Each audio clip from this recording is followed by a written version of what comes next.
तो हम लोग एल्काइल एंड हैलाइड के सेकेंड लेक्चर पे आते हैं। फर्स्ट लेक्चर में हम लोगों ने एल्काइल हैलाइड के बारे में पढ़ा, आज हम लोग मेनली एराइल हैलाइड के बारे में करेंगे।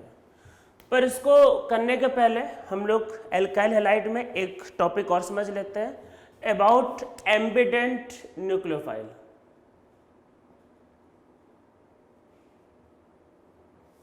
एम्बिडेंट न्यूक्लियोफाइल या फिर एम्बिडेंट, आप लोगों ने लिगेंड भी सुना हुआ है जो आप लोगों को पता होगा। तो एम्बिडेंट न्यूक्लियोफाइल का मतलब ये है कि ऐसे न्यूक्लियोफाइल में दो अटैकिंग साइट होते हैं, वो किसी भी साइड से अटैक कर सकते हैं। जैसे आपके पास होता है CN-, तो इसमें कार्बन के साइड से भी अटैक हो सकता है, इवन नाइट्रोजन के साइड से भी अटैक हो सकता है। इवन जैसे आपके पास होता है NO2-, तो NO2- में देखो यहाँ माइनस चार्ज और ये O पे लोन पेयर, तो इसमें N के साइड से भी अटैक हो सकता है एंड O के साइड से भी अटैक हो सकता है। तो NO2- is also a ambient nucleophile. या फिर आपके पास हो सकता है इसमें SCN-, तो SCN-। तो ये सब कुछ क्या है कि एम्बिडेंट न्यूक्लियोफाइल के एग्जाम्पल्स है।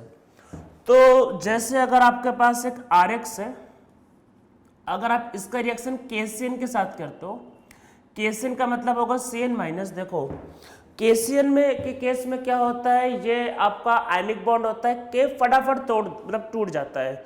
तो जैसे आपका केस में ब्रेक करेगा तो आपके पास क्या क्रिएट होगा, आपके पास क्रिएट होगा CN-, और ये जो CN- जो क्रिएट होगा वो RX पे अटैक करेगा, और जैसे ही इस पे ये देखो अटैक करेगा तो ये बाहर निकल जाएगा और आपके पास बनेगा RCN, मतलब आपके पास क्या होगा, साइनाइड फॉर्म होगा। तो ये साइनाइड बनाने का मेथड होता है, ठीक है, ये समझ में आपको आ रहा होगा। पर अगर आप KCN की जगह अगर आप AgCN लेते हो, जैसे अगर आपके पास RX है, अगर आप इसका रिएक्शन अगर AgCN के साथ करते हो, तो देखो Ag जो होता है आपको पता ही होता है कि Ag के केस में क्या होता है, क्योंकि कोवेलेंट कैरेक्टर काफी हाई होता है, Ag इतना आराम से किसी को जाने नहीं देगा। तो अब ऐसे केस में क्या होगा, Ag जो होगा कार्बन को निकलने नहीं देगा। तो जब कार्बन को नहीं निकलने देगा तो भाई CN- नहीं बन पाएगा। देखो यहाँ पे क्या है कि K बोलेगा जाओ जाओ, K जाने देगा, तो CN- निकल गया, आराम से अटैक कर दिया। पर Ag तो भाई जाने नहीं देगा, पकड़ के रखेगा कार्बन को। अब ऐसे केस में नाइट्रोजन का जो लोन पेयर है वो अटैक करेगा। अब जब ये अटैक करेगा तो क्या बनेगा, RNC, सो इसमें बनता है आइसोसाइनाइड। तो ये बात आप लोगों को ध्यान रखना है, मतलब कि अगर आपके पास है CH3 CH2Br, इसका रिएक्शन अगर आप KCN के साथ करते हो तो बनता है CH3 CH2Cn, तो साइनाइड बनेगा। और अगर आप इसका रिएक्शन AgCN के साथ करते हो तो आपके पास बनेगा CH3 CH2 NC, सो इसमें बनेगा NC। और अच्छा, आप लोगों को हाइड्रोलिसिस तो याद ही होगा। हाइड्रोलिसिस तो मेरे हिसाब से कोई बोला नहीं होगा व्हाट इज हाइड्रोलिसिस, तो हाइड्रोलिसिस तो सबको याद ही होगा क्या होता है इसमें। अगर आप CN का हाइड्रोलिसिस, देखो मैं एक बार रिमाइंड करवा देता हूँ। अगर आपको कभी भी हाइड्रोलिसिस बोला है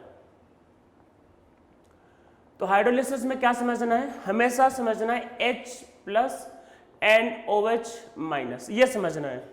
अगर आपके पास A बॉन्ड B है, ये अज्यूम करते कि भाई A का इलेक्ट्रोनेगेटिविटी ज्यादा है, A का इलेक्ट्रोनेगेटिविटी ज्यादा मानो तो इस पे माइनस चार्ज, इस पे प्लस चार्ज, माइनस वाले को प्लस वाला पकड़ाओ, प्लस वाले को माइनस वाला पकड़ाओ, तो this will give AH and BOH, तो ये बनेगा आपके पास।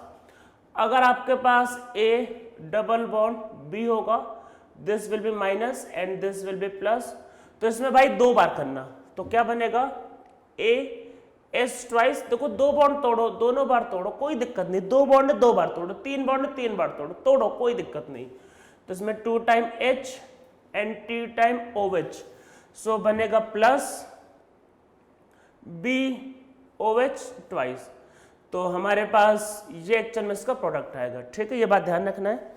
एक बात इसमें, चलो पहले ट्रिपल का भी कर लेते हैं। अगर 3 बार है तो कोई टेंशन नहीं लेने का है, 3 बार तोड़ो, 3 बार कोई दिक्कत नहीं, 3 बार तोड़ दो। तो माइनस वाले को प्लस पकड़ाना होता है और प्लस वाले को माइनस। तो यहां पे क्या बनेगा, AS3 plus BOH thrice. So this will be our product. ठीक है, एक बात हमेशा याद रखना है, अगर मतलब एक सिंगल कार्बन पे अगर 2 OH होते हैं, मतलब कि अगर सेम कार्बन पे मतलब 2 फंक्शनल ग्रुप, मतलब सेम फंक्शनल ग्रुप अगर 2 बार होता है तो उसको हम लोग बोलते हैं जेमिनल। मतलब अगर आपके पास जेमिनल वाला डाइऑल है, जेमिनल डाइऑल मीन्स अगर आपके पास एक कार्बन पे अगर 2 OH है, इसको हम लोग बोलते हैं एक ही कार्बन पे same functional group, so this is geminal. और क्योंकि अल्कोहल है सो this will B geminal diol. अगर एक कार्बन पे 2 अल्कोहल है तो हमेशा भाई पानी बाहर निकालना है और बनेगा RCHO। ठीक है, तो ये इसका आंसर आएगा। अगर एक कार्बन पे 2 OH है तो पानी बाहर निकालना है बिना कुछ सोचे, फटाफट पानी बाहर। अगर एक कार्बन पे 3 OH हो गए तो भाई पानी बाहर निकाल दो, अरे वाटर बाहर निकालो, तो क्या बचेगा RC⸻O और OH। तो अगर 2 अल्कोहल होते हैं तो एल्डिहाइड बनता है, 3 अल्कोहल होंगे तो भाई एसिड बनेगा, एसिड। ये बात ध्यान रखना है, अगर 3 अल्कोहल होंगे तो एसिड बनेगा। ये सब क्या है कि केमिस्ट्री की कुछ बेसिक बातें जो आप लोगों को पता होना चाहिए। तो और जैसा मुझे याद है कि मैंने ऑलरेडी ये सब बातें रिएक्शन मैकेनिज्म में बताया हुआ, पर फिर भी हम लोग इसको एक बार देख लेते हैं। तो जैसे अगर आपके पास है CH3 CH2 CH2 Br, इसका रिएक्शन केसन के साथ करेंगे, सो this will give CH3 CH2 CH2 CN। और अगर आप इसका हाइड्रोलिसिस करो, देखो हाइड्रोलिसिस जो होता है कभी भी न्यूट्रल मीडियम में तो होता ही नहीं, न्यूट्रल वाटर रिएक्टिव नहीं होता। तो या तो आप स्लाइटली एसिडिक लो या स्लाइटली बेसिक, दोनों ले सकते हैं। ठीक है, स्लाइटली एसिडिक मीडियम में करेंगे, सो this will give CH3 CH2। देखो इसमें क्या होगा, CH3 CH2 CH2 C∼N, इधर माइनस इधर प्लस। तो भाई वही जो बताया था अभी हाइड्रोलिसिस, इसको कराओ, इधर 3 टाइम OH इधर 3 टाइम H पकड़ाओ। ठीक है, ये करना है। सो this will give CH3 CH2 C OH OH OH plus ammonia. और अगर एक कार्बन पे 3 OH आएगा, बगल में लिखा है कार्बोक्सिलिक एसिड, इसका मतलब कि CN के साइनाइड के हाइड्रोलिसिस से हम लोगों को मिलता है कार्बोक्सिलिक एसिड। पर एक बात को और ध्यान देने की जरूरत है, मीडियम एसिडिक है, ये बेस है तो एसिड बेस रिएक्शन होगा, साथ में बनेगा NH4 पॉजिटिव। ठीक है, तो ये हमारा रिएक्शन होगा। तो याद रखना है कि साइनाइड के हाइड्रोलिसिस से हम लोगों को कार्बोक्सिलिक एसिड ऑब्टेन होता है। ये बात आप लोगों को ध्यान रखना है।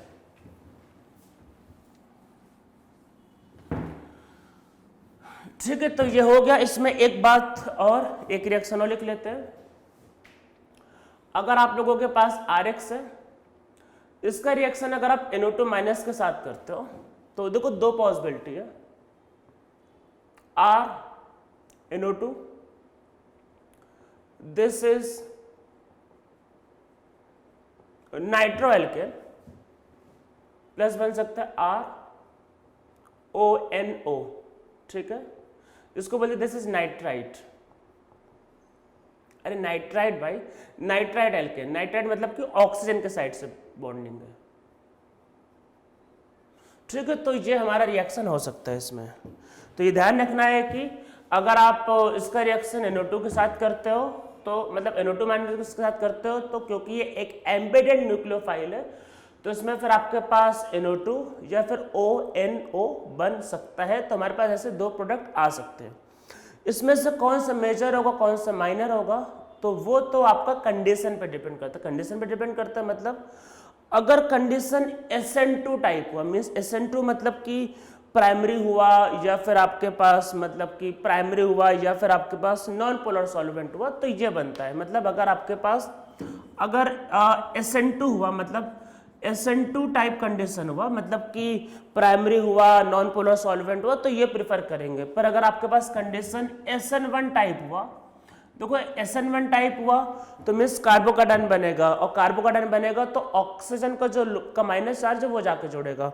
अगर SN1 टाइप हुआ मीन्स सेकेंडरी हुआ, टर्सरी हुआ या पोलर प्रोटिक सॉल्वेंट हुआ तो ये प्रेफर करेंगे। SN1 टाइप हुआ तो ये, SN2 टाइप हुआ तो ये, और कुछ नहीं पता तो आप दोनों बनाओगे, ठीक है, तो दोनों बनता है।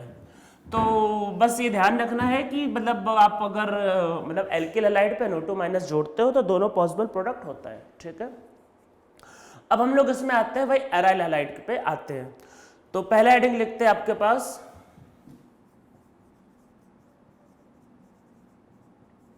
प्रिपरेशन ऑफ एराइल हैलाइड, कि भाई ये कैसे बन सकता है, कैसे हम लोग एराइल हैलाइड को बना सकते हैं, ठीक है। तो एराइल हैलाइड के हम लोग प्रिपरेशन को देखते हैं। तो देखो होता क्या है, इसको बनाने का जो पहला जो मेथड है वो तो भाई हम लोगों ने पहले कर ही लिया है एरोमेटिक हाइड्रोकार्बन में। अरे अगर बेंजीन का हेलोजिनेशन करोगे तो यही तो बनता है, याद करो क्या था, तो पहला वही था हेलोजिनेशन। अगर आप बेंजीन का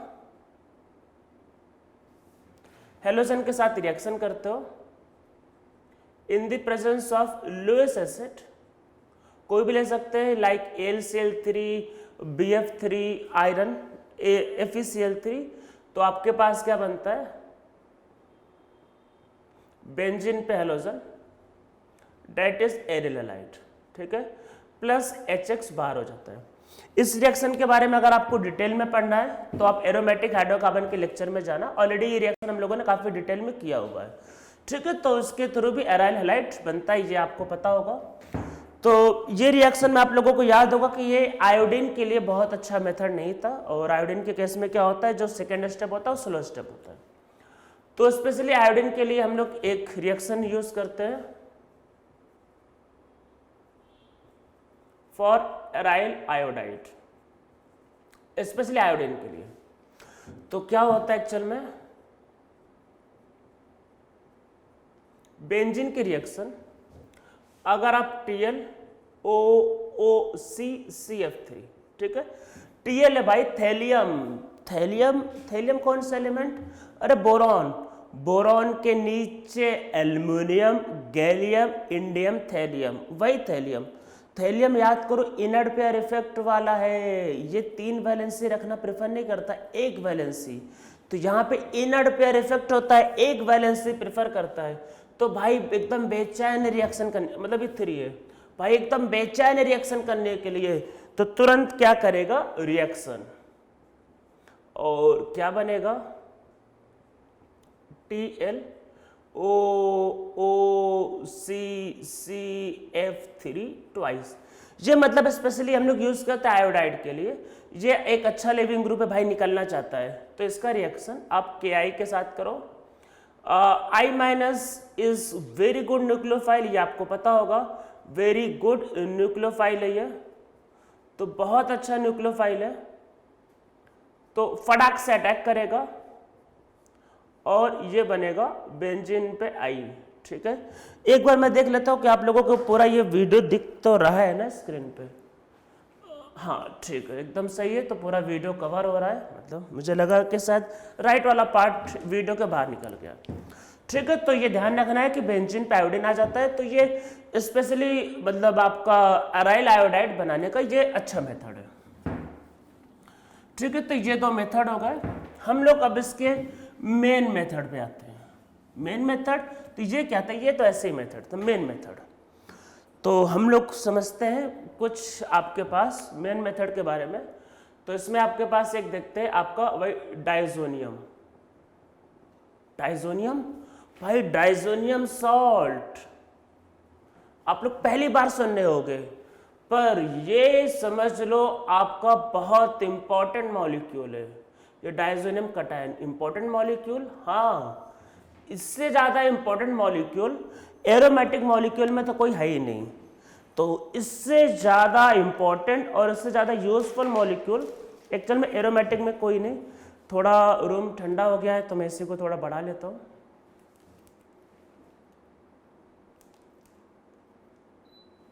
तो हम लोग अब इस पे आते हैं डाइजोनियम के बारे में। डायजोनियम सॉल्ट या डायजोनियम कटायन अभी लिखते हैं। तो ये मॉलिक्यूल के बारे में पहले कुछ मतलब मैं आपको कुछ बता देता हूँ। क्या है अभी देखेंगे, सस्पेंस है ये समझ लो, ये एरोमेटिक मॉलिक्यूल का ये पोटैटो मीन्स बटाटा, अरे भाई आलू मतलब देखो कोई भी सब्जी बनाओ तो आलू पता ही होता है, कुछ नहीं समझ में आ रहा आलू मिला दो, आलू पता ही होता है कुछ नहीं समझ में आ रहा आलू मिला दो, आलू बना लो, आलू पता है मतलब सब्जी में कुछ नहीं पता तो आलू कर लो। तो वैसे ही कोई मॉलिक्यूल अगर आपको एरोमेटिक कंपाउंड को बनाना है तो मतलब कुछ भी करना है, आपने डायजोनियम बना लिया तो आप कुछ भी बना सकते हो, मतलब कुछ भी बना सकते हो। तो डायजोनियम एक ऐसा मॉलिक्यूल है जिससे आप कुछ भी कर सकते हो। तो वो ये मॉलिक्यूल कैसे बनता है क्या है देखते हैं, बहुत इंटरेस्टिंग मॉलिक्यूल है। तो ये आपके पास एक बेंजीन है। मैं एक्चुअल में स्टार्ट से कर रहा हूं, मैं मतलब एकदम बेसिक से चालू कर रहा हूं कि कैसे बनता है पूरा प्रोसीजर, क्योंकि ये आपको हो सकता है पूरा प्रोसीजर में आ जाए तो आप कंफ्यूज हो जाए। चलिए पूरा स्टोरी स्टार्ट करते हैं। इसके रिएक्शन नाइट्रिक एसिड के साथ करते हैं। भाई नाइट्रेशन याद ही होगा, तो आप लोगों का बनता है नाइट्रोबेंजीन। ठीक, नाइट्रोबेंजीन बन गया। नाइट्रोबेंजीन का हम लोग रिडक्शन करते हैं। रिडक्शन पता ही होता है, gain of hydrogen Sn plus HCl के साथ। हाँ, Sn plus HCl, tin plus HCl हो सकता है या फिर SnCl2 प्लस HCl भी हो सकता है, दोनों में कोई भी चलेगा। क्या होता है समझते हैं। Sn प्लस HCl का रिएक्शन करोगे, सो this will give SnCl4 plus nascent hydrogen. Nascent hydrogen देखो ऐसा होता है, अगर आप हाइड्रोजन एटम पहले से लोगे तो हाइड्रोजन तो पता ही होता है कि बहुत बेचैन होता है बॉन्ड बनाने के लिए, बेचारा अनस्टेबल है।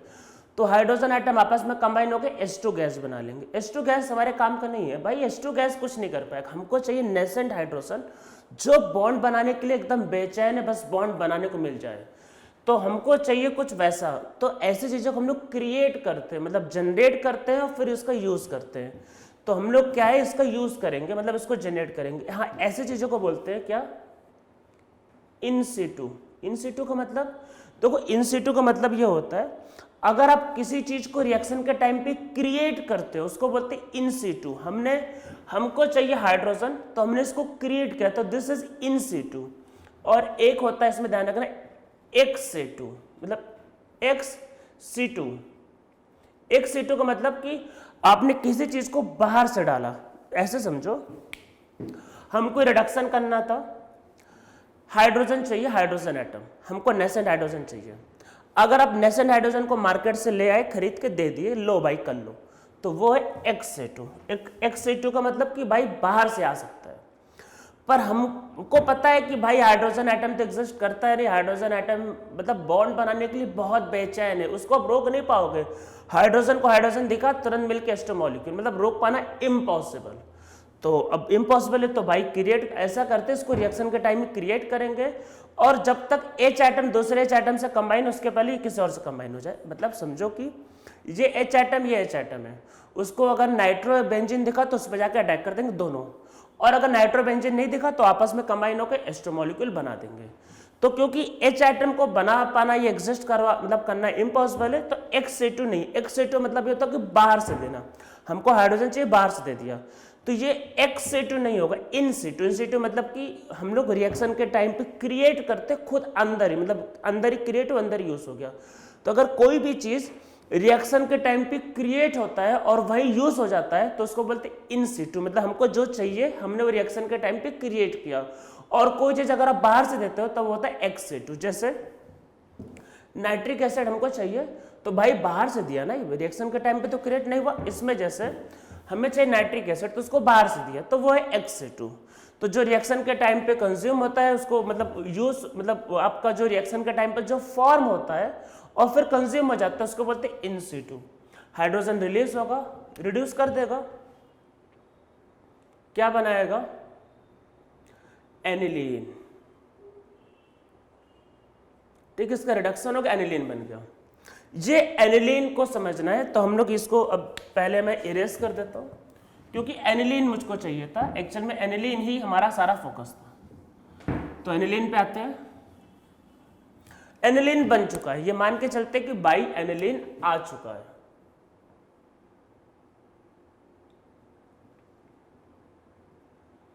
अगर आप इसकी रिएक्शन HNO2 के साथ करते हो, HNO2 nitrous acid, nitric acid नहीं, नाइट्रस एसिड,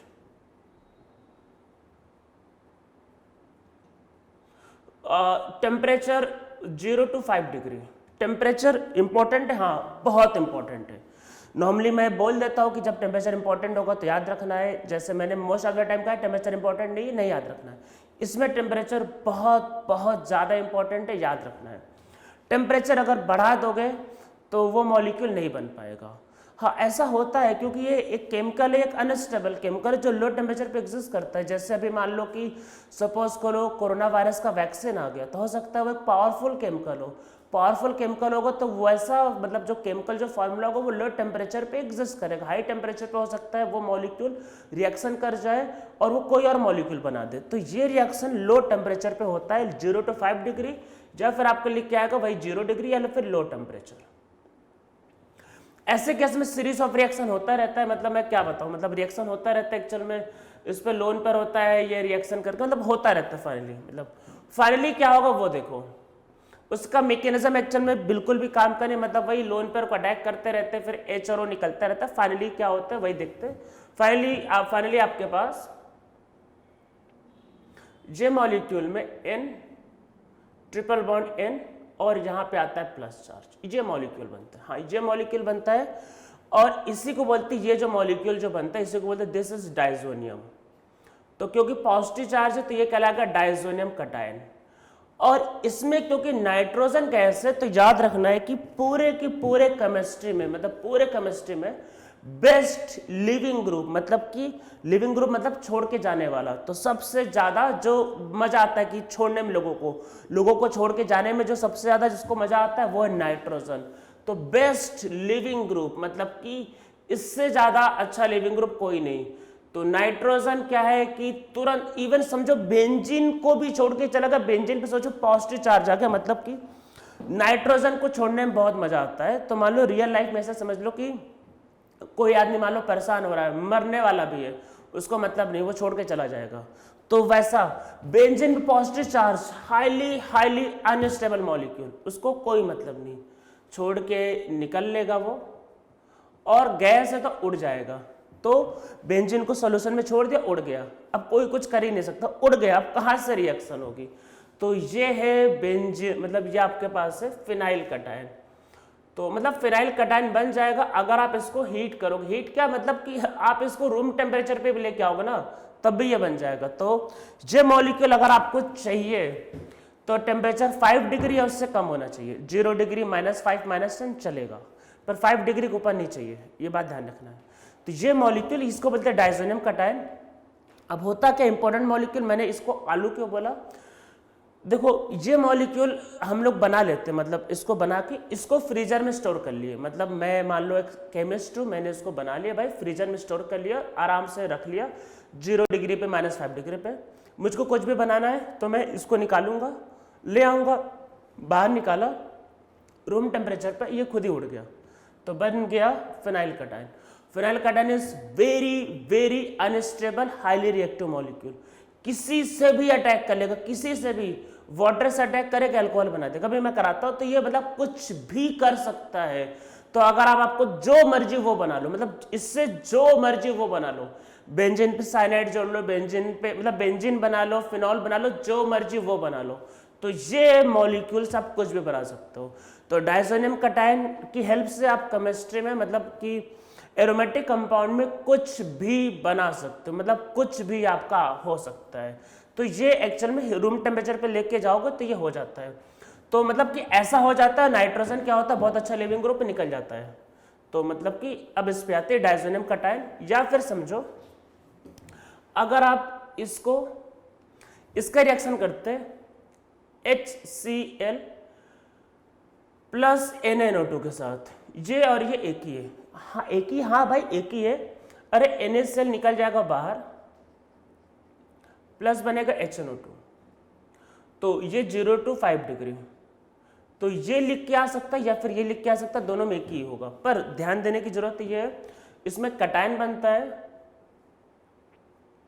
और यहां पे N triple bond N positive और साथ में नेगेटिव। अरे ये पॉजिटिव नेगेटिव में बॉन्डिंग होगी ना, इसको ऐसा लिखते हैं PH N2 positive Cl minus, this is diazonium salt. तो आप चाहे डाइजोनियम सॉल्ट लो या डाइजोनियम कटायन, एक ही मतलब है, दोनों में कोई डिफरेंस नहीं है, दोनों का एक ही काम है। सॉल्ट के फॉर्म में भी, मतलब नॉर्मली सॉल्ट के फॉर्म में हम लोग इसको स्टोर करते हैं भाई, नमक के फॉर्म में वही हमने डाइजोनियम बनाया, नमक बना लिया, आराम से फ्रीजर में स्टोर कर लिया।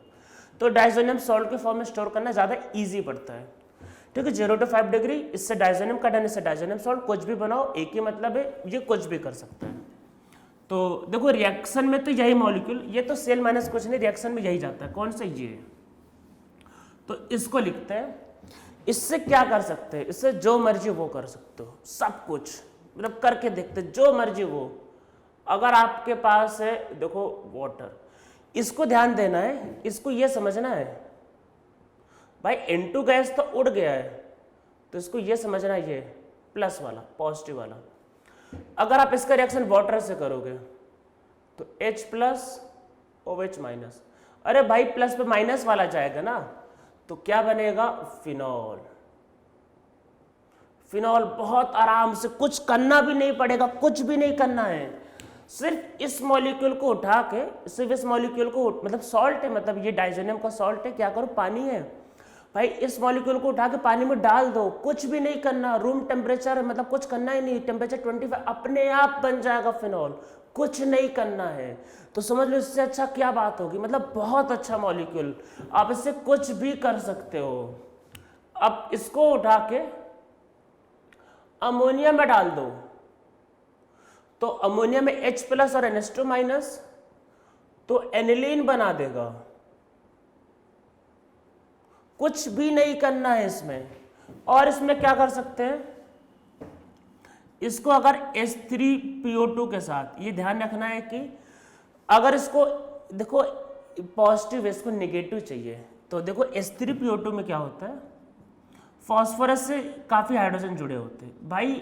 देखो एसिडिक हाइड्रोजन जो होता है ना H प्लस, उसके साथ ये रिएक्शन नहीं करेगा। अरे प्लस एसिडिक हाइड्रोजन तो H प्लस होता है भाई, H प्लस से प्लस कैसे अटैक करेगा, तो नहीं होगा ना रिएक्शन। H3PO2 क्या होता है, अरे फॉस्फोरस और हाइड्रोजन की इलेक्ट्रोनेगेटिविटी याद है ना, सेम होती है नियरली, तो हाँ सेम होती है, तो ये H निकल सकता है और ये निकाल के ले जाएगा, ये पॉजिटिव है, नेगेटिव को लेके जाएगा, खींच के लेके जाएगा, तो बनेगा बेंजीन। मतलब H3PO2 के साथ करते हो तो बेंजीन बनता है। और क्या हो सकता है, और क्या चाहिए आपको, KCl, तो बेंजीन पे Cn, हाइड्रोलिसिस कर दो, हाइड्रोलिसिस कर दो, कार्बोक्सिलिक एसिड बन जाएगा, बेंजोइक एसिड, जो चाहिए बन जाएगा, ठीक है। ये सारा लिख लो। अब हम लोग अपने टॉपिक पे आते हैं।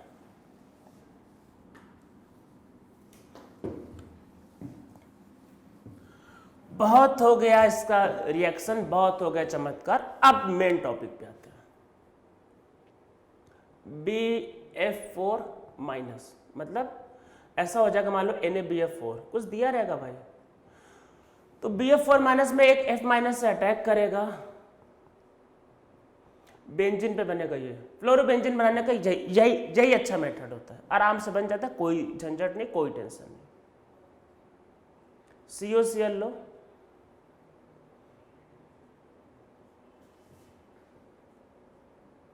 बेंजीन में बनेगा Cl, ठीक है।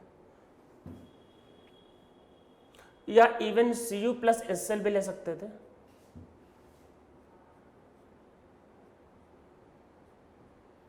तो बेंजीन पे बनेगा Cl, कोई दिक्कत नहीं, कोई दिक्कत वाली बात। कॉपर नहीं लेना तब भी कोई दिक्कत नहीं, Cl माइनस होगा तब भी बन जाएगा। CuBr,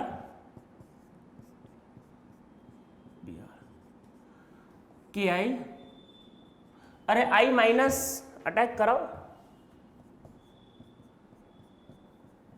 I, ठीक है। बस ये रिएक्शन से बन गया जो चाहिए, फ्लोरीन, क्लोरीन, ब्रोमीन, आयोडीन जो चाहिए सब बनना है। देखो इसमें ये वाला कॉपर वाला और एक कॉपर वाला, ये दोनों, ये इनको कुछ कहते हैं क्या, इनको कहते हैं ये है सैंड। सैंड मतलब भाई रेत बालू, सैंड, ये सैंड का मेयर है, हाँ सैंड मेयर। तो ये sand mayor reaction,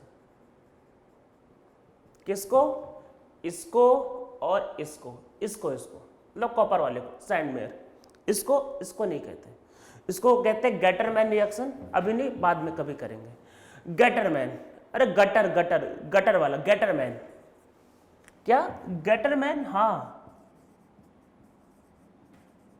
Gattermann reaction, Gattermann Sandmeyer, ये वाले। अरे नाम में कुछ नहीं रखा है बस, अरे कॉमन सेंस, ये मॉलिक्यूल CuCl कराओगे, अरे भाई प्लस पे Cl माइनस जोड़ेगा, खत्म काम हो गया, नाम में क्या रखा है। ठीक है, तो ये समझ में आ गया, ये है एल्किल हैलाइड को बनाने के तरीके। और ये आपका डाइजोनियम वाला तो भाई सबसे बेस्ट मेथड, इससे तो अच्छा कुछ है ही नहीं, कुछ टेंशन नहीं है। डाइजोनियम बना के स्टोर कर लेते सॉल्ट के फॉर्म में, जो चाहिए डाल दो उसमें, आ गया बन गया, कोई ना कुछ हीट करना है ना कुछ, अपने आप हो जाता है अपने आप। ठीक है, अब हम लोग इसके प्रॉपर्टीज पे आते हैं। तो नीचे अब लिखो chemical properties of aryl halide, aryl halide की केमिकल प्रॉपर्टीज पे आते हैं। तो इसका जो इलेक्ट्रोफिलिक रिएक्शन होता है, इलेक्ट्रोफिलिक सब्स्टिट्यूशन रिएक्शन, तो वो तो ऑलरेडी हमने कर ही लिया है भाई, पूरा एक चैप्टर ही किया है इस पर, पूरा एक चैप्टर किया है इलेक्ट्रोफिलिक सब्स्टिट्यूशन पे। पर फिर भी चलो ओवरव्यू ले लेते थोड़ा सा। तो नीचे लिखो इलेक्ट्रोफिलिक सब्स्टिट्यूशन रिएक्शन, क्या इलेक्ट्रोफिलिक सब्स्टिट्यूशन, थोड़ा सा लिख लेते हैं। क्या लोगे, क्लोरोबेंजीन ले लो, ठीक है, और क्या लोगे, तो फ्लोरीन और आयोडीन में तो दिक्कतें पैदा होती, क्लोरीन या ब्रोमीन सही होता है, ले लो ये। क्या कराओगे इसमें, अरे इसमें क्लोरीनेशन ही करा दो, तो पता होता है ना क्लोरीनेस ऑर्थोपैरा डायरेक्टिव, अरे पता है ना, छोड़ दो ऑर्थोपैरा पे, क्या टेंशन है, दोनों बनेगा, दोनों ठीक ठाक बनेगा। अरे इलेक्ट्रोफिलिक सब्स्टिट्यूशन है और क्या टेंशन है इसमें। नाइट्रिक एसिड ले लो,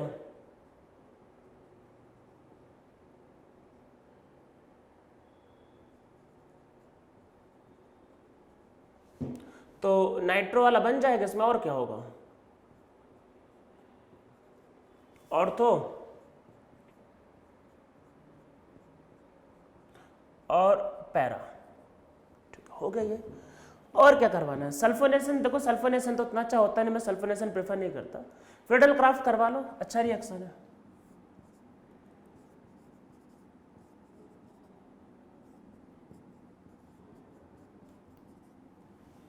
ठीक है ये,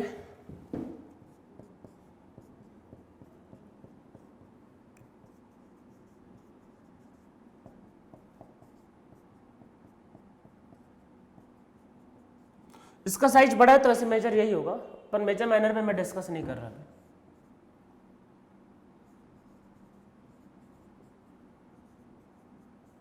फ्रीडल क्राफ्ट, अल्काइलेशन, एसाइलेशन, सब पता है, सब आप लोगों को तो पता ही है।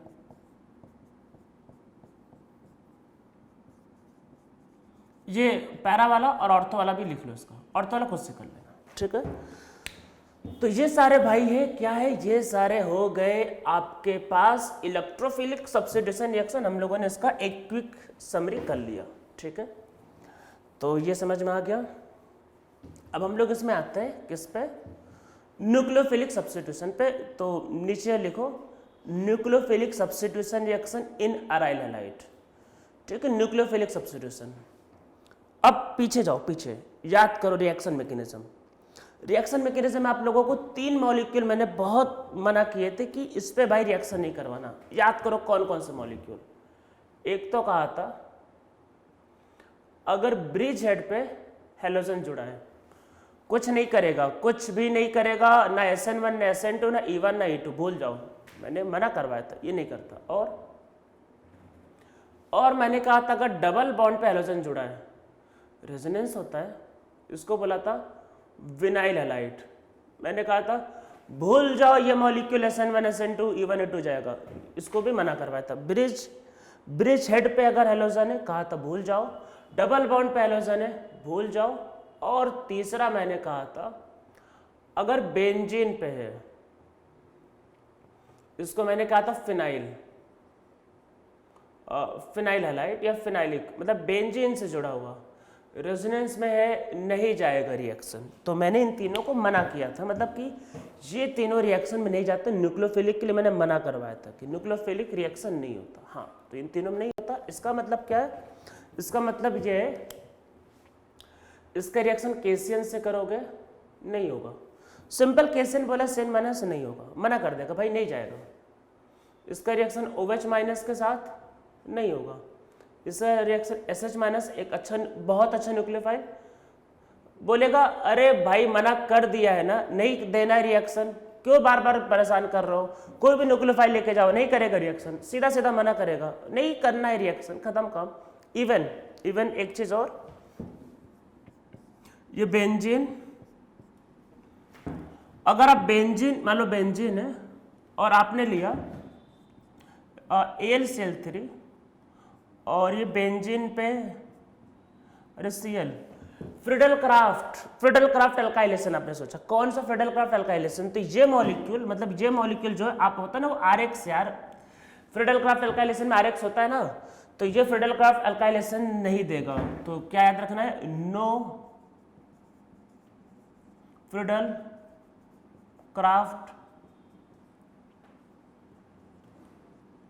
एल्काइलेशन, भूल जाओ, ये कोई रिएक्शन नहीं देगा। मतलब भूल जाओ, ये कोई रिएक्शन देगा, मतलब क्या हम क्या टाइम पास करने के लिए लिख रहे हैं क्या? जब पहले से बता रखा है भाई रिएक्शन नहीं देगा, तो आप सोच रहे हो कि सर मैं बता क्या रहा हूँ? अरे करते कुछ ना कुछ तो करना ही पड़ेगा। देखो केमिस्ट्री में तो आप लोगों को मैंने पहले से बता रखा है, ऐसा कोई मॉलिक्यूल नहीं है जो रिएक्शन नहीं देगा, ठीक है? ऐसा कोई मॉलिक्यूल नहीं है रिएक्शन जो ना दे। अगर आपने कसम खाया है कि भाई रिएक्शन करवाना है तो अब करवाना है, तो अब रिएक्शन फिर होगी। टेम्परेचर बढ़ाओ। देखो ये वैसे है, अगर पूछे दुनिया में कोई ऑनेस्ट है, एक्चुअल में दुनिया में कोई ऑनेस्ट नहीं है, ठीक है? देखो मैं कुछ बात नहीं कर रहा, ठीक है होंगे ऑनेस्ट, चलो, अरे मैं बस मेरी कहानी सुनो, ठीक है? मजे के लिए कहानी सुनो, सीरियस मत हो कि नहीं सर होते, अरे होंगे, ठीक है भाई। दुनिया में देखो कोई ऑनेस्ट नहीं होता, कोई आदमी कम पैसे लेके करप्ट होता है, कोई ज़्यादा पैसे लेके करप्ट होता है, पर करप्ट सब होते हैं। वैसे कोई कम टेम्परेचर पे रिएक्शन करेगा, कोई ज़्यादा टेम्परेचर पे करेगा। अगर आपने कसम खाया है रिएक्शन करवाना है तो करवाना है, अब टेम्परेचर बढ़ाएंगे, टेम्परेचर बढ़ाएंगे तो कोई मतलब रोक नहीं सकता रिएक्शन करना, सो रिएक्शन हो के ही रहेगा। तो अब देखो क्या होगा, अगर आपने ये मॉलिक्यूल है NaOH लिया, प्रेशर बढ़ा दिया, हाई प्रेशर मतलब 100 to 100 atm, आपने आज बोला है कि रिएक्शन होगा, कैसे नहीं होगा, प्रेशर कर दिया 100 atm, अब होगा। टेम्परेचर देखो 50 डिग्री 100 डिग्री नहीं हो रहा, पर आपने सोचा आज तो भाई रिएक्शन कैसे नहीं होगा, 500 डिग्री, OH माइनस बहुत एनर्जी में आ गया है और ये अटैक और सेल बाहर, कैसे नहीं होगा रिएक्शन? मजाक चल रहा है? जब डिसाइड किया है रिएक्शन करवाना है तो करवाना है, बात खत्म, ये हो गया रिएक्शन। इसको क्या बोलते हैं? इसको बोलते हैं डाउस प्रोसेस। अरे ये बहुत फेमस रिएक्शन है डाउस प्रोसेस।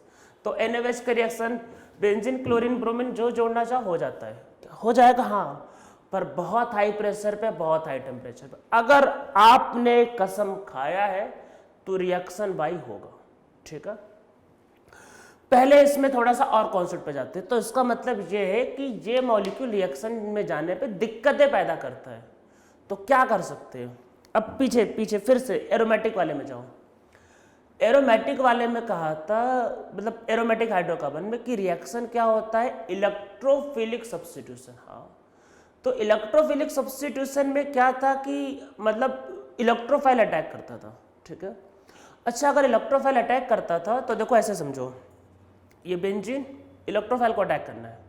अगर बेंजीन पे इलेक्ट्रॉन डेंसिटी बढ़ गई, मतलब मान लो बेंजीन पे हमने जोड़ दिया OH या CH3, तो इलेक्ट्रॉन डेंसिटी बढ़ गई तो इलेक्ट्रोफाइल और फास्ट अटैक करेगा। मीन्स इलेक्ट्रोफिलिक सब्स्टिट्यूशन में जब बेंजीन पे इलेक्ट्रॉन डेंसिटी बढ़ती थी तो रिएक्शन आराम से होता था। जहाँ पे क्या है? Nucleophilic substitution. तो देखो न्यूक्लियोफाइल है ये बेंजीन, तो न्यूक्लियोफाइल पे माइनस चार्ज है, तो ये बेंजीन पे अटैक करना तब प्रिफर करेगा जब इस पे कोई विड्रॉइंग ग्रुप होगा।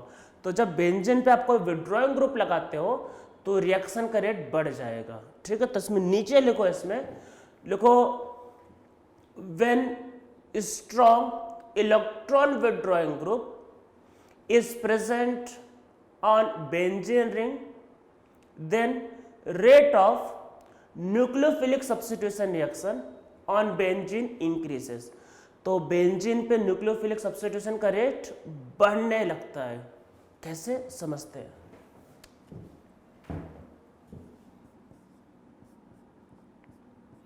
बेंजीन पे NO2 जोड़ दिया, NO2 भाई पावरफुल ग्रुप है, एकदम विड्रॉ करने लगता है। NaOH के साथ रिएक्शन करो, अभी 300 डिग्री पे कर जाएगा भाई, विड्रॉ कर रहा है ना, पावर अप कम जरूरत है।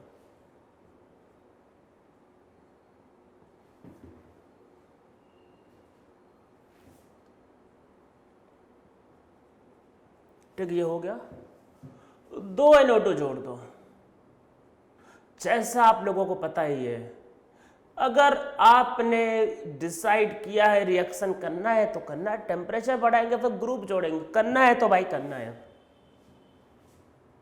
NaOH सिर्फ 150 डिग्री पर टेम्परेचर पे रिएक्शन, सोचो अब कितना आराम से हो रहा है। और 150 तो अचीव करना भाई बहुत आसान है। ठीक है, तो जैसे जैसे NO2 बढ़ता जाएगा वैसे वैसे रिएक्शन का रेट बढ़ जाएगा। 3 NO2 जोड़ दो। देखो ऑर्थो और पैरा पे पता ही है कि ऑर्थो और पैरा पे जोड़ता है तो उसका माइनस एम भी लगेगा। 3 NO2 जोड़ दोगे, 3 NO2, तो ये रिएक्शन 50-60 डिग्री पे हो जाएगा। 3 NO2 वाला कर लो, 3 NO2 आप खुद से लिख लो, 1 2 3 NO2 जोड़ो तो ये रिएक्शन 50-60 डिग्री पे हो जाएगा। तो मतलब जैसे जैसे इलेक्ट्रॉन विड्रॉइंग ग्रुप बढ़ता जाएगा वैसे वैसे रिएक्शन का रेट बढ़ता जाएगा। हाँ, अब चलो इसका मैकेनिज्म पे आते हैं।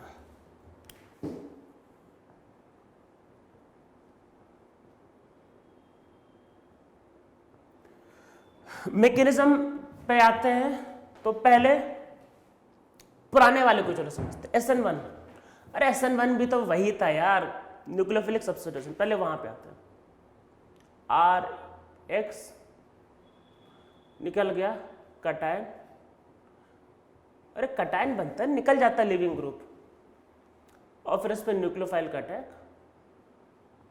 और RNU। अरे यही होता था ना SN1। तो ये क्या था? Nucleophilic substitution. ठीक है, न्यूक्लियोफिलिक सब्स्टिट्यूशन। अब यहां आते हैं।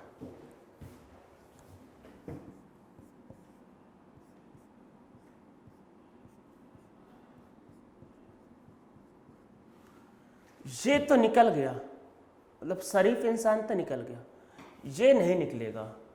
क्यों भाई? रेजोनेंस में है, तो मैं तो नहीं निकलूंगा, तुमको तोड़ना है आके तोड़ लो, पर मैं तो खुद से नहीं छोड़ने वाला। ये खुद से छोड़ दिया, पर वो बोलेगा मैं खुद से नहीं छोड़ूंगा। तुमको कुछ करना है तो मैं छोड़ सकता हूँ, नहीं तो मैं ऐसे नहीं छोड़ने वाला। तो न्यूक्लियोफाइल ये अटैक करता है, न्यूक्लियोफाइल को अटैक करना पड़ेगा, खुद से नहीं निकलेगा। ठीक है, तो रेजोनेंस में होता है तो वो तो ठीक है।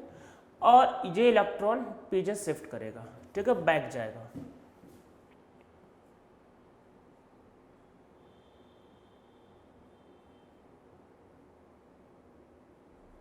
अब देखो ऐसा होने के बाद क्या है, देखो जब ये बन गया तो अब देखो यहाँ पे अल्टरनेटिव पाई बॉन्ड नहीं है, तो अब इसका रेजोनेंस बंद। अरे रेजोनेंस बंद हो गया भाई, न्यूक्लियोफाइल अटैक कर दिया है, न्यूक्लियोफाइल। अब देखो इसका लोन पर कैसे जाएगा रेजोनेंस में, बताओ कैसे जाएगा? पॉसिबिलिटी ही नहीं है। तो ये इसका ये जो आपस में रेजोनेंस होता रहेगा, मतलब आपस में रेजोनेंस करवा लो भाई, इसमें तुम मतलब बना लो ये आपस में रेजोनेंस करके, ये ऐसा।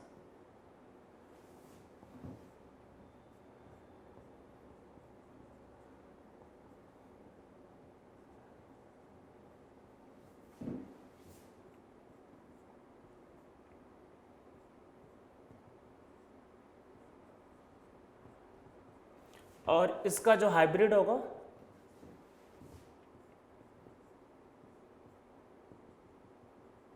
इसमें माइनस चार्ज घूम रहा है NU और X, ठीक है, इसके नीचे नहीं आएगा। ठीक है, समझ में आ रहा होगा ये?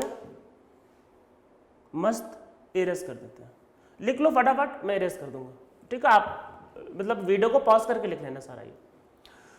अब इसमें आते हैं, देखो ये जो पहला स्टेप है ये स्लो स्टेप है।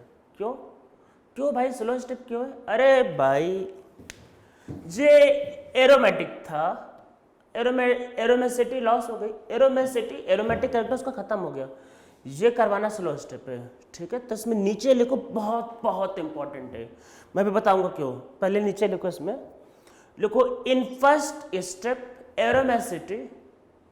एरोमेसिटी of benzene is lost, so first step is slow step, that is attack of nucleophile is slow step.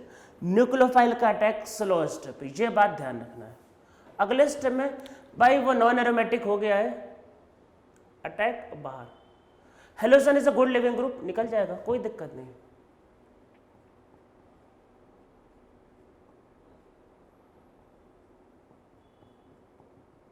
हो गया न्यूक्लियोफिलिक सब्स्टिट्यूशन। पर दोनों में डिफरेंस समझो, है सब्स्टिट्यूशन, डिफरेंस समझो। पहले लिविंग ग्रुप गया, फिर न्यूक्लियोफाइल आया, पहले न्यूक्लियोफाइल आया, फिर लिविंग ग्रुप गया, मीन्स सब्स्टिट्यूशन पर पहले एलिमिनेशन फिर एडिशन।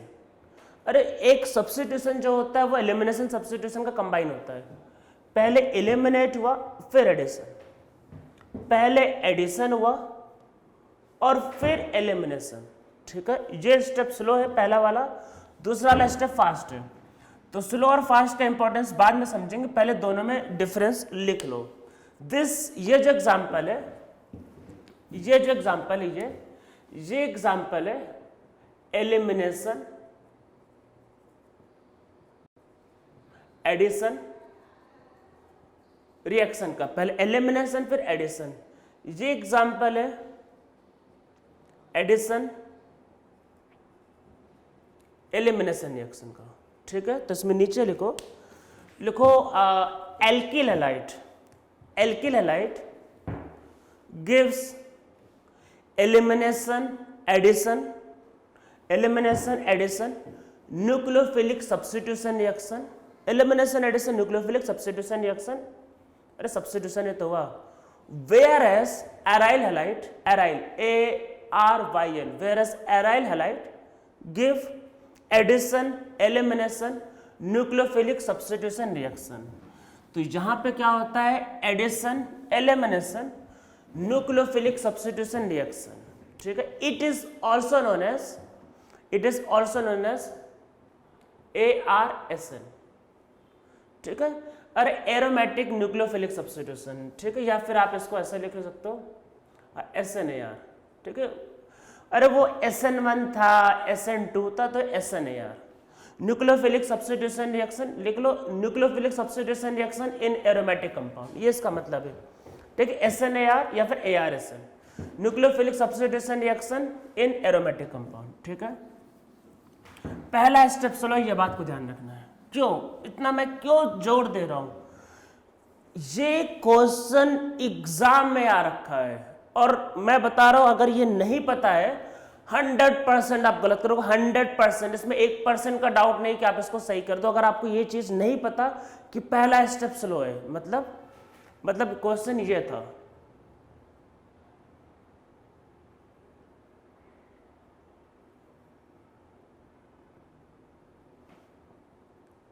रिएक्शन हो रहा है, मान के चलो रिएक्शन हो रहा है, ठीक है? वो NaF बाहर निकल के वो मतलब हाई टेम्परेचर है, टेम्परेचर में मेंशन नहीं कर रहा, टेम्परेचर सबका मतलब 500 डिग्री है, सब है, सब रिएक्शन सब एक ही टेम्परेचर पे हो रहा है, सारे के सारे सेम टेम्परेचर। मतलब स्टेटमेंट ये था कि all the reaction take place at the same temperature.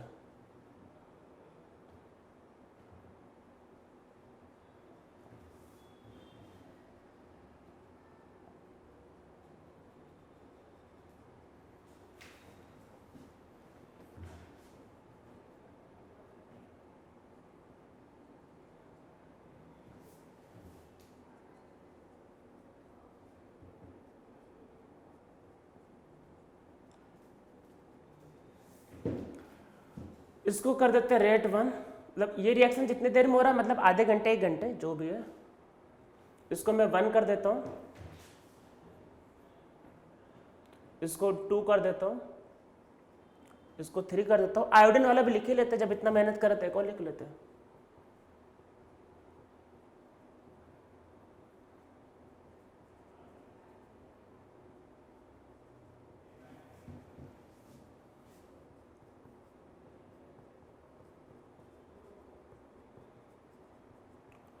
अब ये रिएक्शन 4, इन चारों में आप पूछे रेट ऑफ रिएक्शन का ऑर्डर कि सबसे फास्ट कहां सबसे स्लो कहां, तो पहली बार में आपको दिमाग में यही स्ट्राइक करेगा 100% कि ये फास्टेस्ट है। क्यों? बिकॉज आयोडीन का बॉन्ड वीक होता है। आपके दिमाग में देखो क्या बात है कि आयोडीन का बॉन्ड वीक होता है, आराम से निकल जाएगा। ये आयोडीन का साइज बड़ा है, रेजोनेंस पुअर होगा, मतलब आपके दिमाग में क्या है, आयोडीन का साइज बड़ा है, रेजोनेंस पुअर होगा, आराम से बॉन्ड टूट जाएगा। ये आयोडीन का साइज बड़ा है, बॉन्ड वीक होगा, आराम से टूट जाएगा। या फिर आपके दिमाग में आएगा iodine is best living group. इन चारों में आयोडीन बेस्ट है, मतलब चारों में आयोडीन बेस्ट लिविंग ग्रुप, तो फास्ट है, पर वो सबसे स्लोवेस्ट है। यही फैक्ट है। मैंने बोला अगर आपको नहीं पता है तो आप 100% ये रिएक्शन गलत करोगे, 100%, इसमें कोई डाउट ही नहीं है। तो इस रिएक्शन का जो रेट है वो फर्स्ट, फिर सेकंड, फिर थर्ड और फिर फोर्थ। फ्लोरीन वाला फास्टेस्ट है, जो आपको लगेगा स्लोवेस्ट, जो आपको लगेगा कि होगा ही नहीं, पर ये फास्टेस्ट है। क्यों? आपको लगेगा फ्लोरीन का साइज छोटा है तो इसमें रिएक्शन करना डिफिकल्ट है, पर ऐसा नहीं है। फिर से मैकेनिज्म पे जाओ। मैंने बोला पहला वाला स्टेप स्लो स्टेप है, पहला वाला स्टेप स्लो है। इसका मतलब ये है, देखो हम लोग लिखते हैं इलेक्ट्रॉन डेंसिटी का ऑर्डर, तो आपको ये पता होगा कि जो इलेक्ट्रॉन या माइनस आई का ऑर्डर आपको पता होगा। हेलोजेंस के केस में minus I is dominating effect. Halogens के केस में माइनस आई जो होता है, माइनस आई इफेक्ट का जो ऑर्डर होता है वो है फ्लोरीन, फिर क्लोरीन, फिर ब्रोमीन, फिर आयोडीन। तो सबसे ज्यादा इलेक्ट्रॉन विड्रॉ करता है फ्लोरीन। तो इलेक्ट्रॉन डेंसिटी के ऑर्डर में पीएचएफ का इलेक्ट्रॉन डेंसिटी सबसे कम होगा, उससे ज्यादा होगा पीएचसीएल का, जिसका माइनस आई ज्यादा तो ज्यादा खींच लिया तो इलेक्ट्रॉन कम होगा, फिर पीएचबीआर का और फिर पीएचआई का। तो इसमें क्या है, least electron density, least electron density. जब भाई इलेक्ट्रॉन डेंसिटी कम होगी तो न्यूक्लियोफाइल का अटैक फास्ट होगा। न्यूक्लियोफाइल, मैं रिपीट करता हूं, न्यूक्लियोफाइल का अटैक स्लो स्टेप है, न्यूक्लियोफाइल का अटैक, ठीक है। निकलना, लिविंग ग्रुप का निकलना स्लो स्टेप नहीं, ये बात को ध्यान रखना। अरे होगा अच्छा लिविंग ग्रुप, पर वो स्लो स्टेप थोड़ी ना है। रिएक्शन के रेट को कौन डिटरमाइन करता है? रिएक्शन के रेट को डिटरमाइन करता है स्लो स्टेप। स्लो स्टेप कौन सा है? स्लो स्टेप है न्यूक्लियोफाइल का अटैक। तो न्यूक्लियोफाइल का अटैक कहां फास्ट होगा? न्यूक्लियोफाइल का अटैक वहां फास्ट होगा जहां पे इलेक्ट्रॉन डेंसिटी स्लो है, मतलब सबसे कम है, लीस्ट है। सबसे कम इलेक्ट्रॉन डेंसिटी कहां है? पीएचएफ में। तो इसलिए पीएचएफ में रेट सबसे फास्ट होगा, ये बात ध्यान रखना है। तो मैंने जैसा बताया वैसा ध्यान रखना है कि न्यूक्लियोफिलिक सब्स्टिट्यूशन जब आप करते हो तो न्यूक्लियोफाइल का अटैक सबसे रेट डिटरमाइनिंग स्टेप, वो सबसे स्लो स्टेप है, वही डिसाइड करेगा रिएक्शन होना है कि नहीं होना। समझ में आपको आ रहा होगा, न्यूक्लियोफाइल का अटैक ही डिसाइड करता है रिएक्शन होना है कि नहीं होना है, लिविंग ग्रुप डिसाइड नहीं करता है। तो रेट सबसे ज्यादा यहां, फिर यहां, फिर यहां, फिर यहां। तो इसमें नीचे लिखो, इसमें लिखो, फिर से एक बार और लिखो इसको। और ये एडवांस में पूछा गया है और नहीं ध्यान दोगे 100% फिर से गलत करके आओगे। ये बहुत इंपॉर्टेंट, आप इसको लिख लो ऊपर, वेरी इंपॉर्टेंट। इसमें नीचे लिखो फिर से, तो लिखो, इसमें लिखो, rate of nucleophilic substitution reaction on benzene does not depend upon living ability of living group। ठीक है, तो living ability of leaving group पे डिपेंड नहीं करता है। ये किस पे डिपेंड करता है? इसमें फिर से लिखो नीचे, इसमें तो लिखो, इसमें लिखो, nucleophilic substitution reaction on benzene depends on electron density on benzene as electron density on benzene decreases, rate of nucleophilic substitution reaction increases. समझ में आया? जितना ज्यादा विड्रॉइंग होगा उतना ज्यादा फास्ट रिएक्शन, ठीक है, ये आपको ध्यान रखना है। और ये जो रिएक्शन का जो रेट होता है वो लिविंग ग्रुप पे डिपेंड नहीं करता है, ठीक है, हो गया, समझ में आ गया।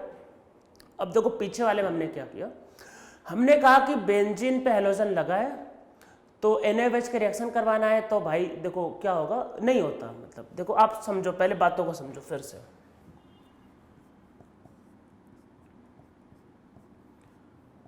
हेलोजन NaOH नहीं होता भाई, नहीं होता है। क्या कर क्या सकते हैं इसको समझो, क्या क्या कर सकते हैं इसको समझो। पहला पॉसिबिलिटी, मतलब हमें इसको छोड़ो, मतलब न्यूक्लियोफाइल मान लो नहीं होता, क्या कर सकते हैं इसको समझो।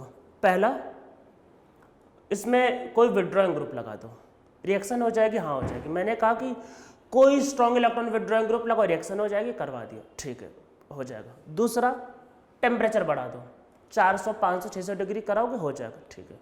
और क्या कर सकते हैं, और ये कर सकते हैं न्यूक्लियोफाइल का पावर बढ़ाओ, इसका पावर बढ़ाते, इसको दमदार बनाते, मतलब इसको पावरफुल बनाते, तो कैसे नहीं होगा रिएक्शन, तो न्यूक्लियोफिलिसिटी की पावर बढ़ाते हैं। तो देखो न्यूक्लियोफिलिसिटी का पावर बढ़ाने वाले,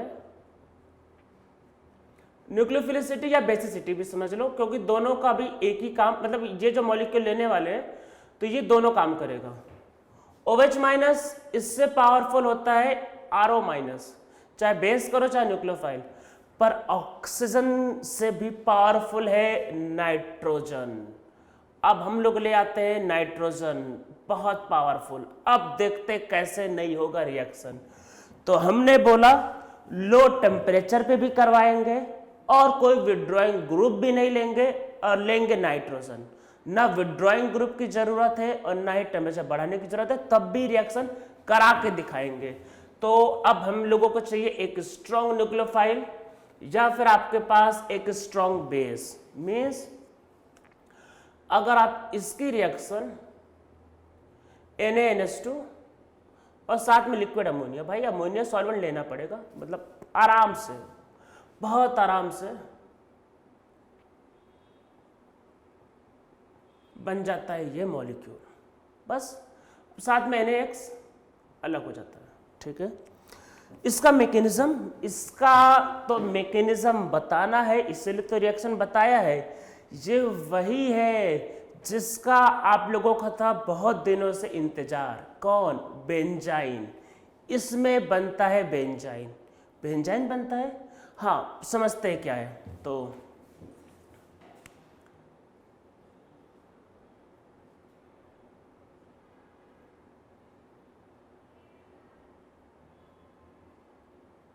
यहाँ क्लोरीन जोड़ा है, मैं इस पे स्टार बना देता हूँ। स्टार का मतलब है कार्बन का 14 आइसोटोप। मीन्स कभी कभी रिएक्शन के बारे में देखो, रिएक्शन का मैकेनिज्म को समझने के लिए हम लोग आइसोटोप का यूज करते हैं, मतलब कि रिएक्शन किस स्टेप से गया, मैकेनिज्म को समझने के लिए आइसोटोप का यूज करते हैं। मैंने स्टार बना दिया। इसकी रिएक्शन अगर आप NaNH2 लिक्विड अमोनिया के साथ करते हो, मतलब NaNH2 लिक्विड अमोनिया के साथ करते हो, तब क्या बनता है?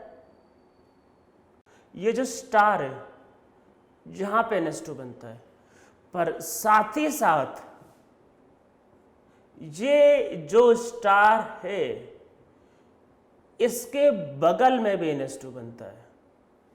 ये है इसमें कॉन्सेप्ट कि भाई देखो, यहां सिंपल होगा तब तो पता ही नहीं चल पाया कहां जोड़ा। हमने स्टार बनाया ये बताने के लिए कि यहां जो क्लोरीन है इसके ऊपर स्टार है ये, तो यहां तो बना ही बना, बगल वाला भी बना, मतलब एक और बना। तो इसका मतलब कि हमने जो पीछे वाला जो मैकेनिज्म जो भी देखा था वो इसमें नहीं होता, इसमें कुछ और होता है। तो वही देखते हैं इसमें क्या है, ठीक है। ये दो प्रोडक्ट बनते हैं। स्टार मतलब वो आइसोटोप का यूज करते हैं मतलब मैकेनिज्म के बारे में समझने के लिए। तो इसमें देखो क्या होता है,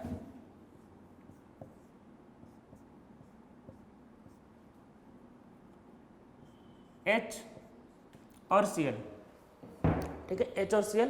और HOCl ले लो या H और X, ये रिएक्शन इसमें नीचे लिखो, पहले इसमें नीचे लिखो this reaction is not possible in case of fluorine, ये फ्लोरीन में ये वाला नहीं होगा, ठीक है, इसमें नीचे लिखो this reaction is not possible in case of fluorine that is benzene intermediate, benzene intermediate is not form in case of fluorine, fluorine के केस में नहीं होगा, ठीक है। अब देखो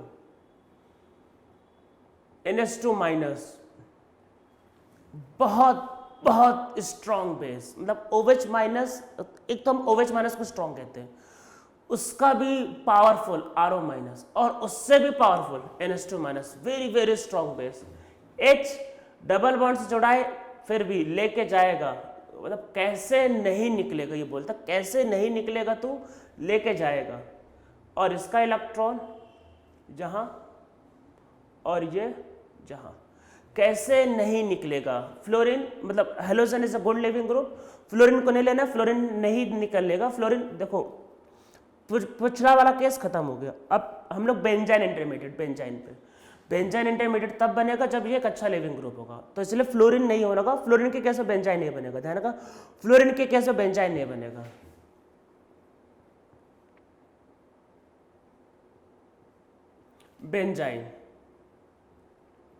बेंजाइन के बारे में ऑलरेडी डिटेल में हम लोगों ने GOC जनरल ऑर्गेनिक केमिस्ट्री में किया हुआ है। बेंजाइन इंटरमीडिएट है ये, बेंजाइन इंटरमीडिएट है, इसके बारे में कुछ बातें मैं फिर से लिखवा देता हूँ अभी, पर आप इसमें देख लो। फिर इसका भाई लिक्विड अमोनिया, भाई अमोनिया है ही है, तो अमोनिया पे लोन पेयर है, ये अटैक करेगा। देखो ये यहाँ भी अटैक, देखो ये समझो यही, ये यहाँ भी अटैक कर सकता है और अब यहाँ भी अटैक कर सकता है, दोनों जगह, तो इसलिए NH2 कहीं भी आ सकता है। देखो अब ये तो सिमेट्रिकल है, कहीं पे भी जोड़ दो, ठीक है, तो ये इसका प्रोडक्ट आएगा। लिख लो फटाफट इसको, लिखो सब लोग, ठीक है। दूसरी एक सेकेंड टाइम लिखो, एक बार फिर से लिखो, दोबारा लिखो, दोबारा मैंने अगर यहाँ स्टार बना दिया, दोबारा लिखो, यहाँ स्टार बना दिया, ठीक है, दोबारा, तो यहाँ पे रहेगा स्टार, इसको दोबारा लिखना फिर से। तो अब देखो ये भी बन सकता है ऊपर भी, और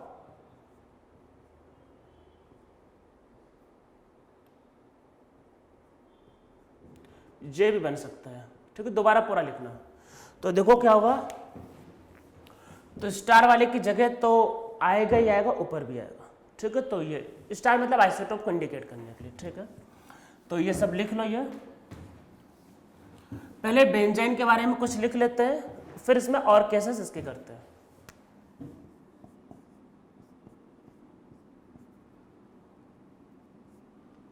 बेंजाइन में ये ध्यान रखना है कि ये जो सिग्मा बॉन्ड है पूरे केमिस्ट्री में, ये मतलब सॉरी, जो पाई बॉन्ड है पूरे केमिस्ट्री में एक सिंगल पाई बॉन्ड है जो एक हाइब्रिड ऑर्बिटल के थ्रू बनता है, वो है बेंजाइन। तो इसमें क्या है कि पाई bond is formed by sp2 hybrid orbital, ठीक है। इसमें नीचे लिखो एक्स्ट्रा पाई बॉन्ड है of benzene is formed by sp2 hybrid orbital, ठीक है। पूरे केमिस्ट्री में सिंगल केस है जहां पे एक हाइब्रिड ऑर्बिटल क्या है, पाई बॉन्ड बनाता है। इसमें फिर नेक्स्ट लिखो बेंजाइन इज एरोमेटिक, ये एरोमेटिक है, ठीक है। ये जो एक्स्ट्रा जो पाई बॉन्ड है ये रेजोनेंस में नहीं जाता है, ठीक है। इसमें नीचे लिखो benzyne is aromatic, this pi bond ये वाला, मतलब दिस पाई बॉन्ड ब्रैकेट में लिख लो extra pi bond of benzyne वही डज नॉट अंडरगो रेजोनेंस, ये रेजोनेंस में नहीं जाता, तो इसको लेना ही नहीं। तो कितने हैं, 6, ठीक है। Extra pi bond does not undergo resonance, ये रेजोनेंस में नहीं जाता है, बात को ध्यान रखना है, रेजोनेंस में नहीं जाता है इसमें, ठीक है। ये अब हम लोग इसमें नीचे एक बात और लिख लेते हैं, मतलब ये पाई बॉन्ड जो होता है ये ध्यान रखना बेंजीन के प्लेन में होता है। इसमें एक चीज और लिखो extra pi bond is present in the plane of benzene. Extra pi bond benzene के प्लेन में प्रेजेंट होता है, बाकी पाई बॉन्ड जो होता है बेंजीन के प्लेन के या तो ऊपर होते हैं नीचे, मतलब बेंजीन के जो पाई बॉन्ड होते हैं, बेंजीन के पाई बॉन्ड या तो बेंजीन के ऊपर होते हैं फिर बेंजीन के नीचे होते हैं, जो ऑलरेडी मैंने एक्सप्लेन किया, ऑलरेडी रेजोनेंस में बहुत बता रखा है। पर ये एक्स्ट्रा पाई बॉन्ड ध्यान रखना बेंजीन के ही प्लेन में होता है एक्स्ट्रा पाई बॉन्ड, ठीक है, बात को ध्यान रखना है। तो ये रेजोनेंस में नहीं जाता है। तो अब इसमें नीचे लिखो, इसमें नीचे लिखो if any group is present on benzene and intermediate formed is benzyne, in that case major product is decided only by using inductive effect. फिर से सुनो, only by using inductive effect. इसमें नीचे लिखो in case of benzyne intermediate, in case of benzyne intermediate mesomeric effect is not applicable. Mesomeric effect applicable नहीं होता क्योंकि benzyne का जो पाई बॉन्ड हो बेंजीन के प्लेन में, वो रेजोनेंस में नहीं जाता है, ठीक है। वो ध्यान रखना, मेसोमेरिक इफेक्ट यहाँ पे एप्लीकेबल नहीं है। अब हम लोग इसमें ढेर सारे केसेस करते हैं। देखो पहले एक तो यही केस समझ लो, ऐसे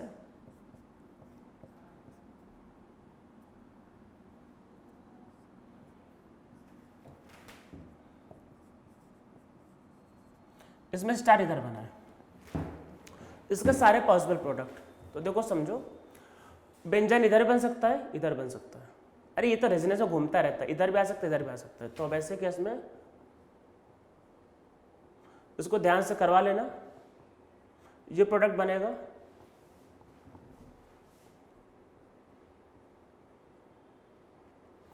इधर आया, अगर लेफ्ट साइड गया तो ये बनेगा,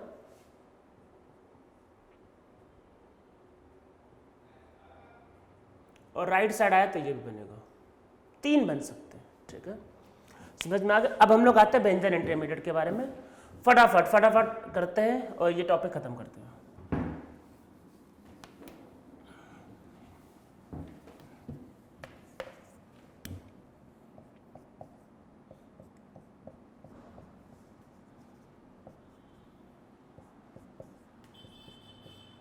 ये बात ध्यान रखना है कि कौन होगा, इंडक्टिव इफेक्ट से डिसाइड होगा।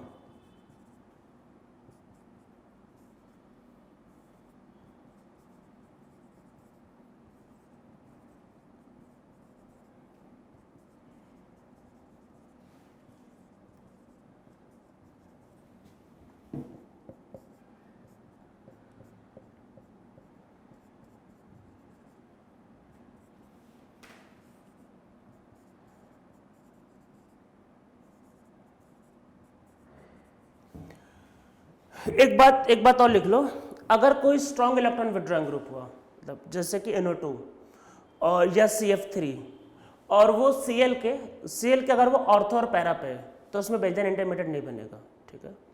तो बेंजाइन इंटरमीडिएट कब बनता है, जब कुछ ऐसा ग्रुप होगा या फिर कोई स्ट्रॉन्ग विड्रॉइंग ग्रुप है भी तो वो उसके मेटा पे है, ठीक है। तो इसमें नीचे लिखो, इसमें नीचे पर एक पॉइंट लिखो condition for benzene intermediate, condition for benzene intermediate. तो इसमें पहला लिखो, first very strong nucleophile and base like NH2 minus, ठीक है, like NH2 minus। तो बहुत स्ट्रॉन्ग न्यूक्लियोफाइल बेस है, पहला पॉइंट। दूसरा, very good leaving group like Cl minus Br minus, मतलब सॉरी इसमें सेकंड लिखो, in case sorry like very good base नहीं, सॉरी इसमें सेकंड लिखो in case of very good living group, in case of very good leaving group like Cl minus Br minus I minus. तो कब होगा, जब बहुत अच्छा लिविंग ग्रुप होगा, like Cl minus Br minus and I minus, ठीक है। Fluorine के केस में नहीं होता है। थर्ड लिखो if strong electron withdrawing group is present on benzene at ortho and para position, in that case benzyne intermediate is never formed. अगर कोई strong electron withdrawing group ortho para पे लगा हुआ है तो बेंजाइन नहीं बनेगा, तो उसके केस में फिर वो पुराना वाला वो जो था जिसमें एनाइन बन के वो मैकेनिज्म होगा, ठीक है। तो अगर ऑर्थो और पैरा पे है तो भाई नहीं बनेगा, ठीक है, ध्यान रखना है। तो इसमें फिर नीचे लिखो, इसमें लिखो in case of weak electron donating group और if electron withdrawing group is present then it is present at meta position. अगर वो है भी तो कहां पे होगा, मेटा पे भाई। And if electron withdrawing group is present and it is present at meta position, और in case of weak electron withdrawing group like halogen, benzyne intermediate is possible. तो ये याद रखना है कि वीक डोनेटिंग होगा तब बेंजीन इंटरमीडिएट हो सकता है, वीक विदड्रॉइंग होगा तो बेंजीन इंटरमीडिएट हो सकता है, या फिर अगर स्ट्रॉन्ग विदड्रॉइंग है तो वो मेटा पे होगा, मतलब strong withdrawing group at meta position. अगर strong withdrawing group ortho para पे हो गया तो भाई भूल जाओ, बेंजाइन नहीं बनेगा, ठीक है, बेंजाइन तब नहीं बनेगा। अब इसको केस करते हैं। देखो सबसे पहले समझो, मैं एक को समझाता हूँ, मान लो पहले वाले को, इसको समझो ध्यान से। ये बेंजाइन बना, ठीक है, सिर्फ और सिर्फ क्या सोचना है, इंडक्टिव इफेक्ट, क्योंकि आप समझो इसमें जो NH2 माइनस जो होगा वो इधर अटैक करेगा तो ये इधर जाएगा दूर, मतलब आप समझो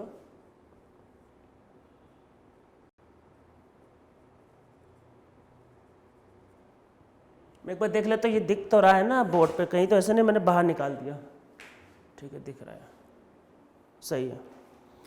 तो ये जो NH2 माइनस जो एक्चुअल में है ये, तो मतलब देखो ये ग्रुप जो है ये, इसको देखो, ये क्या लगाता है, प्लस आई, ठीक है, प्लस आई लगाता है, हमको पता है ये प्लस आई लगाता है। तो नेगेटिव चार्ज देखो इससे जितना दूर होगा उतना अच्छा, प्लस आई इफेक्ट लगाता है तो नेगेटिव चार्ज जितना दूर होगा उतना अच्छा। तो मीन्स आपको मैं जो बोला ना इंडक्टिव इफेक्ट आपको अप्लाई करना वो यही है, अनायन बनेगा तो प्लस आई से जितना दूर होगा उतना अच्छा है, ये बात ध्यान रखना है, ठीक है। माइनस अगर आई लगाएगा तो जितना पास होगा उतना अच्छा। और ये जो लोन पेयर है, ये लोन पेयर रेजोनेंस में नहीं जा सकता है, बात को समझो, ऑलरेडी 6 इलेक्ट्रॉन है, इसको अगर आप कराओगे तो sp हो जाएगा, टूट जाएगा, तो ये लोन पेयर रेजोनेंस में नहीं जाएगा। लिखना चाहो तो लिख लो, this lone pair does not participate in resonance, resonance से नहीं होगा, सिर्फ इंडक्टिव इफेक्ट से डिसाइड करना है मेजर एंड माइनर, किससे, सिर्फ इंडक्टिव इफेक्ट से, ठीक है। ये तो इसमें वही हाइड्रोजन जोड़ देना, अरे हाइड्रोजन तो अमोनिया, हाइड्रोजन की टेंशन ना लो, अमोनिया है दे देगा। तो इसमें जो बनता है वो इसका मेजर प्रोडक्ट है। और देखो अगर आप इसमें अगर यहां अटैक करते तो इधर जाता, अरे तो इसका जो माइनर प्रोडक्ट है वो ये वाला है, क्योंकि आप फर्स्ट टाइम कर रहे हो तो मैं लिख देता हूं, ये बनेगा, ये इसका माइनर है। मेजर माइनर कैसे डिसाइड होगा, तो इसमें नीचे लिख लो, major and minor decided by stability of this carbanion, stability of carbanion, इस कार्बन आयन, तो मेजर माइनर उस कार्बन आयन की स्टेबिलिटी भी डिसाइड होगा, ठीक है। तो देखो इसमें जो है हम ट्राई करेंगे कि बेंजाइन थोड़ा दूर बने, अरे ये रेजोनेंस होता रहता है भाई, उसका टेंशन ना लो, रेजोनेंस होता रहता है। तो इसमें हम लोग ट्राई करेंगे कि बेंजाइन इधर बनाए, अरे थोड़ा दूर का ट्राई करेंगे ना बेंजाइन बनाने का, क्यों ऊपर बनाएंगे। तो अब इसके केस में NH2 का अटैक यहाँ करवाना प्रेफर करेंगे और यहाँ पे आना है, मतलब नीचे आना है, जितना दूर दूर बने उतना अच्छा,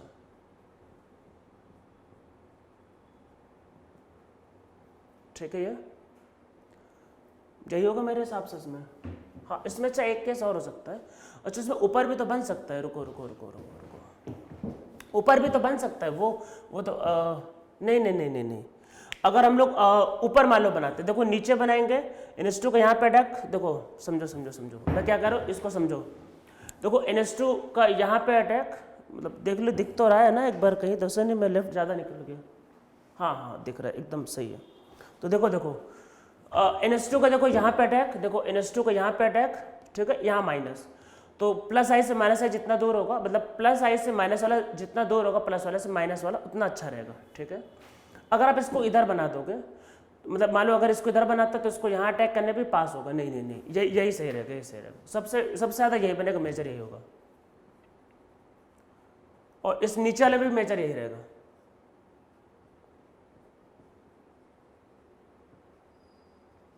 ठीक, ये हमारा आंसर आएगा।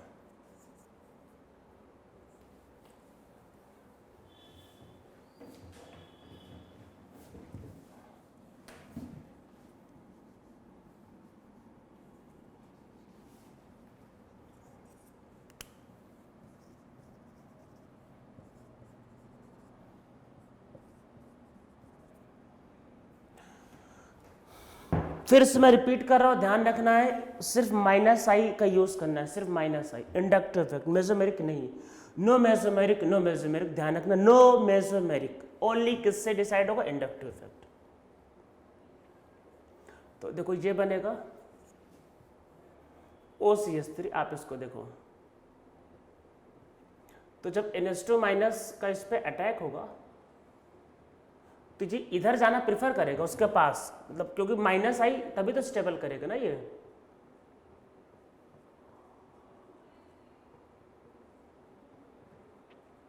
अरे ये विड्रॉ करता है ना माइनस आई,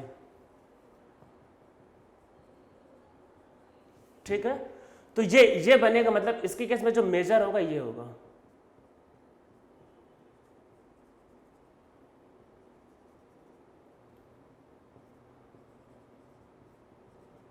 ठीक है, तो अब समझ में आ रहा होगा। तो इसमें हम लोग क्या करेंगे, इसमें ऊपर बनाना प्रेफर करेंगे, मतलब ऊपर, अरे इसमें ऊपर बनाना प्रेफर करेंगे,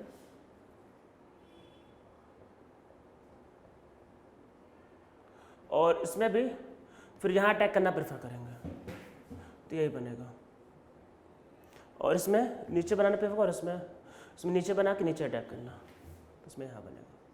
ठीक है, तो ये हमारा रिएक्शन होगा। ठीक है, तो सब आपको समझ में आ गया होगा। तो हम लोगों का अब ये चैप्टर कंप्लीट हो गया है। तो अब आप लोगों को ये करने के बाद फिर आप लोगों के पास जो भी बुकलेट है, जो भी सॉफ्ट कॉपी, हार्ड कॉपी है, आप लोगों को उसको पूरा सॉल्व करना है। हमारा ये टॉपिक, ये चैप्टर खत्म हो गया। बस हमें इसमें इतने रिएक्शन करने थे, बाकी इसके जो रिएक्शंस हमने ऑलरेडी रिएक्शन मैकेनिज्म में किए हुए हैं।